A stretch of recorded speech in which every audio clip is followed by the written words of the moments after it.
At TVC News, wherever the big news story is happening, we're geared up to break it. TVC News, first with breaking news.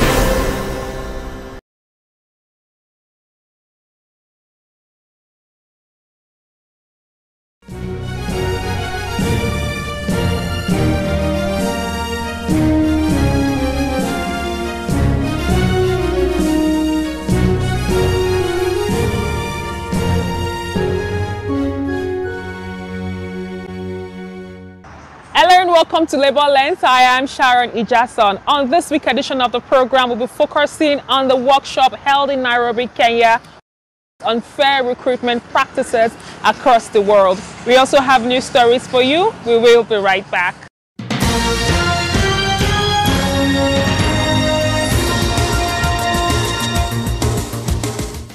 This scheme is necessary. The Nigeria Social Insurance Trust Fund, NSITF, has disbursed over 172 million naira compensation to employees of different organizations who are beneficiaries of the Employees Compensation Scheme. The main reason why we're here is really to present to you a medical refund check in respect of one of your employees that was unfortunately involved in a road accident in the course of work. You are probably aware that our mandate speaks to providing claims and compensation for employees that may be injured or disabled or die, God forbid, as a result of while working. Of course, part of that mandate, of course, also beseech us to also see to the safety or work environment safety within organizations. The Managing Director, NSITF, Barrister Oluwaseun Faleye, during one of the check presentations said the financial support of the fund is robust enough to provide the kind of support that will help cushion the effect of unfortunate incidents when they occur.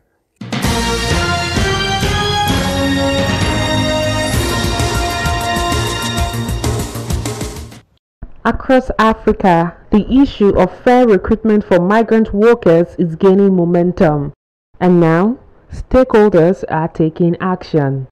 In Nairobi, Kenya, leaders from labor unions, the media, and recruitment agencies gathered to develop a unified framework that protects migrant workers at every stage of their journey. From their home countries, through transit, and at their final destinations.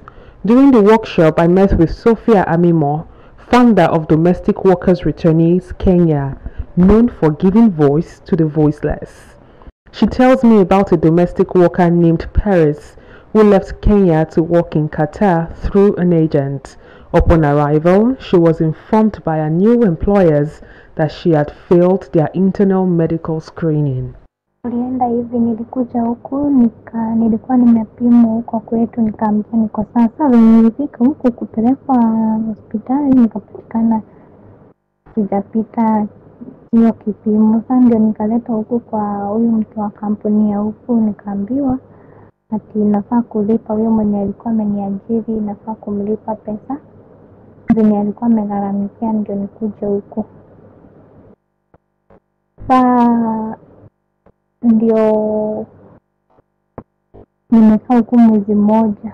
According to the International Labour Organization ILO, over 169 million men and women live and work outside their countries of origin in pursuit of decent work and better livelihoods. Paris, before leaving Kenya to Qatar, they conducted a medical test, which she has just arrived in Qatar, and they're telling her she's not medically fit to work, so she has to return the money that processed all her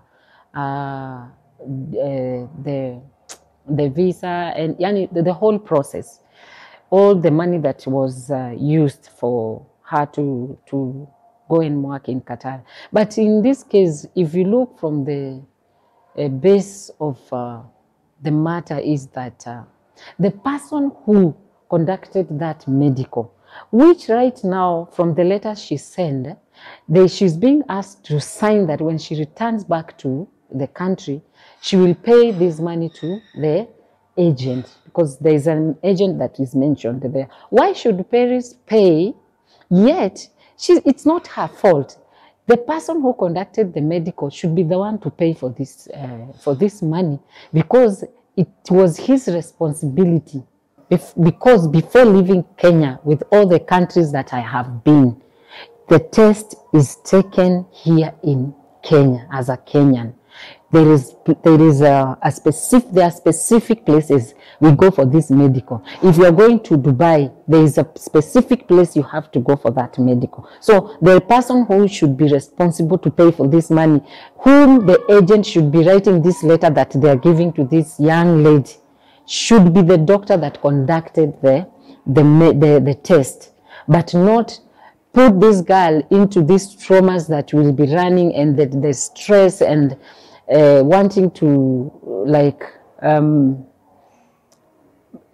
for example, what she's going through right now. You can imagine the fear, how traumatized she could be in this foreign country, and it is her first time, and the expectation that she was being told has been shattered just because of the test that she never knew about. In response, the African Regional Organization of the International Trade Union Confederation, ITUC Africa, organized a fair recruitment capacity building workshop for trade union members and other key stakeholders. Sophia Amimo and other stakeholders revealed that thousands of African workers are lured into precarious jobs abroad, often burdened by excessive fees, deception, and abuse, all of which violate their fundamental human rights. Africa as a whole has come together and is working towards making labor migration a safer space and a safe journey for those who are traveling. So I will also say that we should also be patient, and what I will say to the African nations is that when they join forces together, we can fight human trafficking, we can fight the rogue agencies, we can fight those who are making it so difficult for us or from every migrant worker.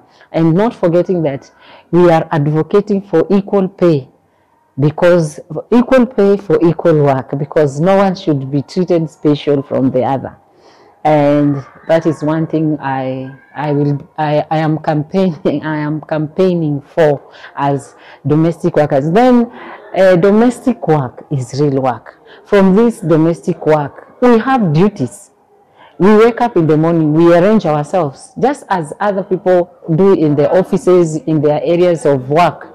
And from there, as we get our salaries, we also have our, we budget for this money. Just as other people budget for their money, we know this is for this. This goes to the school, this one has to go to the bank. This one is for future. So domestic work is real work, and we should be treated just as other workers. We should not be discriminated or seen like it is a dirty job or something. The idea of workers not having to pay is grounded on international labor standards. The fact that you and I don't pay for our jobs, then why should a migrant worker be paying to acquire their jobs? We do not get scandalized and get into problems when somebody is in distress. What do we do? What do we have toll-free numbers? How do we help? It is a common fact today that the world is going digital, and these are part of the transformation we are talking about. And when we are talking about addressing transition, we are talking about blended technology with traditional approaches that trade unions adopt in organizing and protecting the labor rights and human rights of migrant workers. Though Paris is stuck in Qatar and currently unreachable, there is hope, especially from those who were once in similar precarious working conditions, that trade unionists, government officials, and representatives of recruitment agencies will develop unified advocacy messages aimed at driving collective action to promote ethical and fair recruitment practices. The role of workers is that they should actually lobby and advocate for labor migration legal framework that promotes and supports workers in countries of origin, transit, and destination countries. So they can do that by campaigning for the ratification of key labor migration international labor standards or ILO conventions, and also for the ratification of the Africa Union protocols that have developed over time. Ratification also has to be done along regional blocks, because regional blocks have also been speaking to issues to do with fair recruitment and labor migration. Whilst for the role of government, we think that the role of government firstly is to promote a conducive labor market that attracts citizens to stay in countries of origin than to migrate. And if citizens are to migrate, migration should be a choice. Citizens should not be forced to migrate because there's unemployment and that the labor market is not paying conducive salaries, or that there are not good working conditions. The various stakeholders in addressing the problem of fair recruitment, all the stakeholders need to ensure the policies, because a lot has been done on pen and paper, and there are a lot of organizations who actually play a big role in ensuring fair recruitment. But if you analyze the humongous problems and challenges that have been consistent over decades, then it shows that nothing much has been achieved. Either if much has been done, but on the side of achievement, it is very low. So enforcing and ensuring the implementation of fair recruitment is the role of all stakeholders.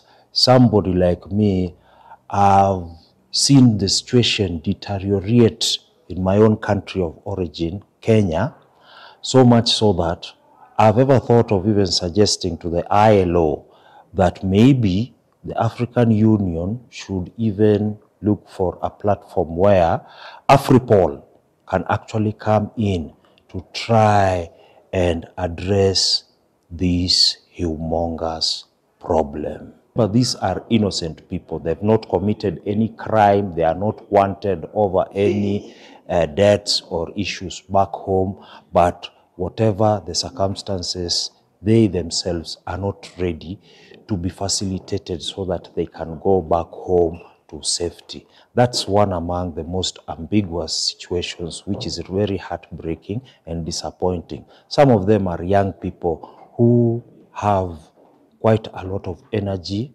and would be looking at a much brighter future if these issues of fair recruitment can be addressed. As a voice, I think various stakeholders in this noble cause should make sure, or should ensure, that migrants are part of the whole process, because in the first place, you cannot move this agenda without them. If it is them to benefit, I think first and foremost, the governments have got to embrace and appreciate that migration is here to stay. They cannot miss it. It will go on. And also, those who are dealing in the business of recruitment should also understand that they are not exporting commodities. Civil society organizations, international community should all know or begin to realize that the migrant workers are here with us in our next proximity. Therefore, if we such exist as migrant workers, we think an identification and recognition of us at any level, at all levels, is key and step one for our welfare, for our justice in any case, for whatever that may happen or any abuses that arise within our movements. On the Profiling TV segment this week, I'll be speaking with the General Secretary of ITUC Africa, Joel Odige. Tells me it's important for government to do the needful towards ensuring that migration laws are strengthened across the continent. A lot has been happening in the world of work in Africa. Right now, as we speak, some few days ago in Nairobi, Kenya, ITUC Africa decided to come up with a capacity building towards ensuring fair recruitment across the continent. Can you tell us why it's expedient for ITUC Africa to take this bold move at this point in time? Yeah, quickly just to say that indeed, it is possible to have fair ethical recruitment on the continent if all parties or stakeholders align to the process genuinely. But because we know that it takes collective effort of ensuring accountability in that regard, as trade unions, we have prioritized sharpening the skills, advocacy competence of trade unions to be able to contribute to that realization, which is why we had the meeting, the workshop in Nairobi, Kenya last week. We brought in recruitment agencies. We brought in migrant workers themselves. And then in the course of that meeting, the focus was how do we achieve the messaging, advocacy messages that could help galvanize fair recruitment practices on the continent. Thank you. Can you tell us what are the challenges that trade unions face towards advancing the rights of workers when it comes to fair recruitment? Okay, yeah, first is that migrant workers are one category of the different categories of workers that trade unions respond or cater for. For migrant workers, it's peculiar in the sense that, given their status, they will have to deal with quite a number of issues, immigration issues, issues around contracts, issues around the opportunity to enjoy freedom of association rights, even issues around access to justice, infractions around physical torture, infractions around sexual harassment, infractions even bordering on overwork with no adequate compensation. And then, of course, there is the crisis for most of our migrant workers, especially those who go to the Middle East, the slavery practices that is linked to the kafala sponsorship system. So all of these are infractions that workers face, including occupational health and safety concern that has to do with how they live and work safely with their employers and the place of work. These challenges are myriad, but as we say, as trade unions, the idea is not to lament them.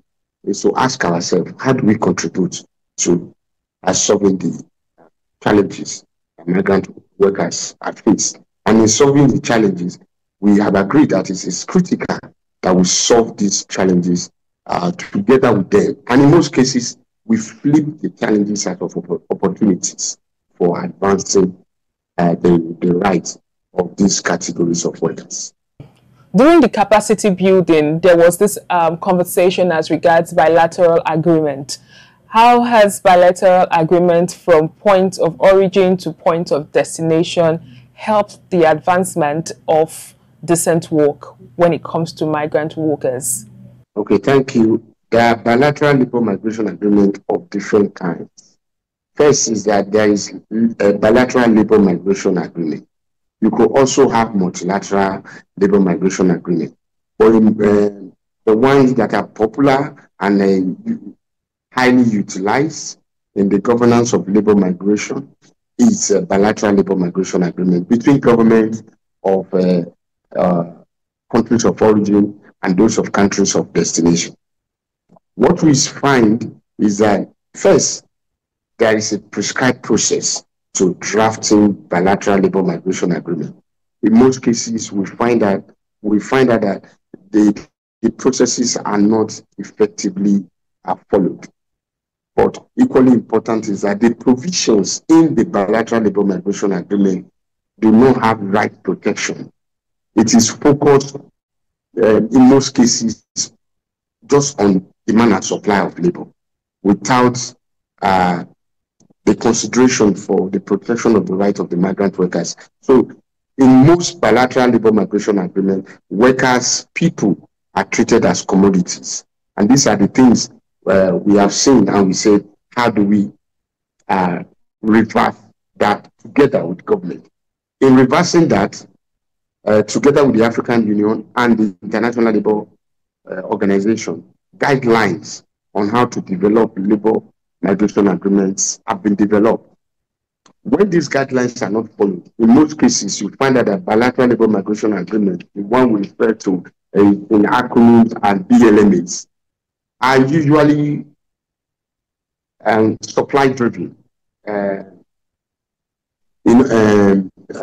let me say demand-driven. Those who are demanding labor, in other words, countries of destination, are the ones that will bring the agreement and ask countries of origin, supply driven side, to then just endorse. So what we find is that those who want this labor, these workers, are the ones who design, develop the agreement, and just get countries of origin, mostly countries from Africa, to sign. Countries of destination, mostly countries from the Middle East, Europe, and others.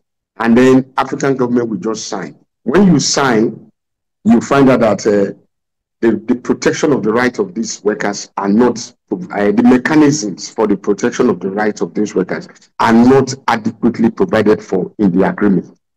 The model, the guideline the ILO and the African Union have prescribed is such that governments of countries of origin and countries of destination should try as much as possible to develop BLMAs in a tripartite approach. In other words, involve governments, involve employers, involve trade unions. So that when you do this together, you can, this process can help contribute to better recruitment process, can help improve the governance of the agreement, can help improve the monitoring of the agreement, and ultimately can also help to ensure win-win for the different parties involved. There is also the trade union bilateral agreement. In other words, trade unions of countries of origin and trade unions of countries of destinations. This is an initiative of workers and their trade union organizations to say, how do we also contribute to supporting the process of the BLMAs, the process of ensuring right and protection for migrant workers? When we come together as trade unions from the different countries, we want to see how we can contribute to the monitoring, to the accountability process of ensuring the right of migrant workers. And on the continent of Africa, there have been quite a number of bilateral trade union agreements. For instance, the Nigerian Labour Congress and the General Trade Union Federation of Bahrain have one. The Nigerian Labour Congress and Trade Union from Kuwait has one. Both share one. You have the Congress of Trade Unions, that is of Kenya, and Trade Union from Lebanon, they have one. The Central Trade Union Federation of Central Confederation of Ethiopian Trade Unions, and the FENASOR, the National Trade Union Center in Lebanon, they also have one such a trade union bilateral agreement to try to help drive protection for migrant workers. And then between governments, the BLMAs that I talked about, there are also quite a number, and new ones are even coming up. You have that of BLMAs between the government of Uganda and the government of Saudi Arabia and Qatar. You have the one between the government of Kenya and the government of Saudi Arabia and Qatar. You have the one between the government of Ghana and the government of Saudi Arabia. Different BLMAs in that sense you have. Can you tell us what is ITUC doing especially for countries at the point of destination that do not sign any bilateral agreements towards advancing the rights of migrant workers? Yeah, this is the advocacy we are pushing. First is to say that you do not need to have a bilateral agreement before you set up yourself for good engagement with possible countries that want to seek your collaboration. What you need is to follow the guide. The guide is there. What you need is to establish a robust country governance arrangement that is tripartite and sometimes tripartite clause, so that when we say tripartite clause, those outside the tripartite arrangement of workers, employers, and government, it could also be maybe migrant communities. It could also be maybe some civil society organizations that are very active in that work. To bring everybody together, have a working, functional national governance arrangement. When you do this and you practice it, when prospective partners come to want to negotiate BLMS with you, it will not be difficult to insert the right provisions in the agreement.